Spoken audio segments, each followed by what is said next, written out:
26শে জানুয়ারি প্রজাতন্ত্র দিবস আমরা উদযাপন করি। এই প্রজাতন্ত্র দিবসের পুণ্যলগ্নে আমি আপনাদের মাধ্যমে সমস্ত রাজ্যবাসীকে অসংখ্য অসংখ্য ধন্যবাদ জানাচ্ছি। ভারতীয় জনতা পার্টির তরফ থেকে আমরা আমাদের পার্টির যে কার্যালয়, সেই কার্যালয়ে জাতীয় পতাকা উত্তোলনের মাধ্যমে আমরা এখানে সমবেত হয়েছি। আমি আবারও এই প্রজাতন্ত্র দিবসে সকলকে আন্তরিকভাবে অভিনন্দন জানাচ্ছি। নমস্কার। যে আইডিয়া অফ ইন্ডিয়া, অর্থাৎ এই আইডিয়া অফ ইন্ডিয়া এটা বহুত্ববাদী হবে, যুক্তরাষ্ট্রীয় হবে এবং গণতান্ত্রিক হবে। কিন্তু আজকে স্বাধীনতার এই আমাদের সংবিধান গ্রহণের ৭৬ বছর বাদে প্রতিনিয়ত আমাদের এই সংবিধান আক্রান্ত। আমাদের স্বাধীনতার সংগ্রামীদের স্বপ্ন এটাকে নানাভাবে ব্যাহত করার জন্য আমাদের দেশের যে একটা প্রতিক্রিয়াশীল শক্তি, তাদের মধ্যে কেউ কেউ আবার ক্ষমতার শীর্ষে, তারা এই সমস্ত ধরনের স্বাধীনতা বিরোধী, সংবিধান বিরোধী শক্তির সাথে হাত মিলিয়ে দেশটাকে দুর্বল করছে, সংবিধানকে দুর্বল করছে, অস্বীকার করছে।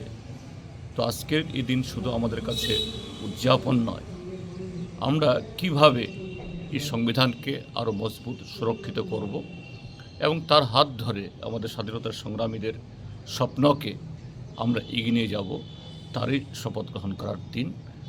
কোটি কোটি স্বাধীনতার সংগ্রামী যাদের সংগ্রামের পরিপ্রেক্ষিতে দেশ স্বাধীনতা অর্জন করেছে এবং গণপ্রজাতন্ত্রে প্রবেশ করতে সক্ষম হয়েছে।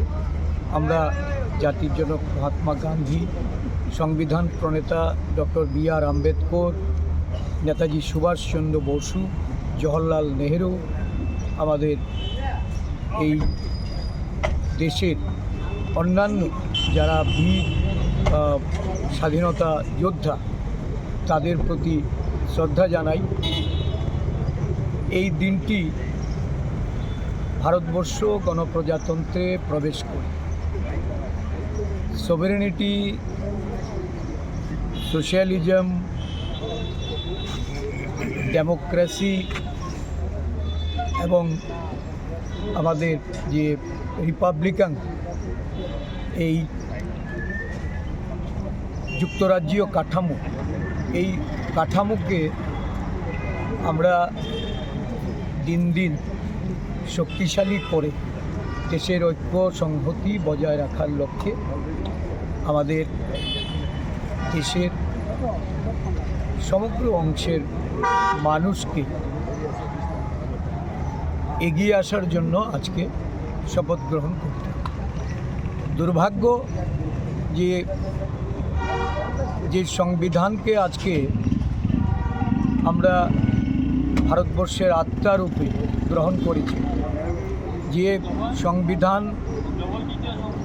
এই দেশকে পরিচালিত করছে, গণপ্রজাতন্ত্র রূপে এই দেশের মানুষ আজকে পরিলক্ষিত করছে।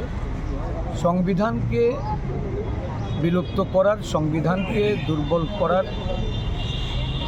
বিভিন্ন ষড়যন্ত্র সারা দেশব্যাপী বর্তমান যারা শাসকদের পক্ষ থেকে এটা করা হচ্ছে।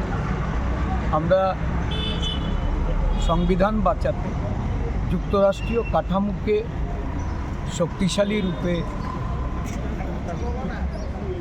দেশের সমগ্র অংশের মানুষের স্বার্থে এটাকে বাঁচিয়ে রাখার সংকল্প গ্রহণ করেছে।